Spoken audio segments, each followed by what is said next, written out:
PM ఈ drive ప్రారంభమట.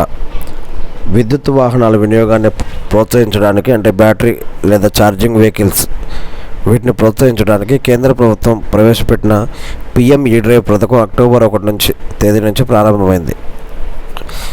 10,900 కోట్లతో ఆవిష్కరించిన ఈ స్కీమ్ వల్ల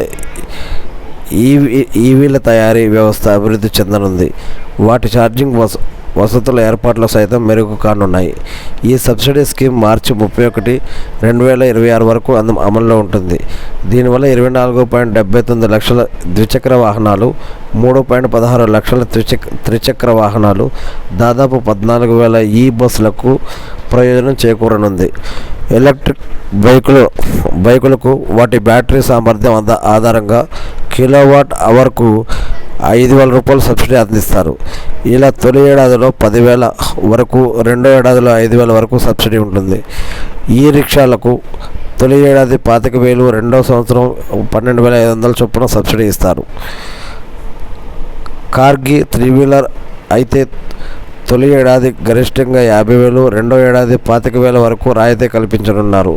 మొబైల్ యాప్ సహాయంతో ఈ వోచర్లను అందించి సబ్సిడీ అందేలా చూస్తారు.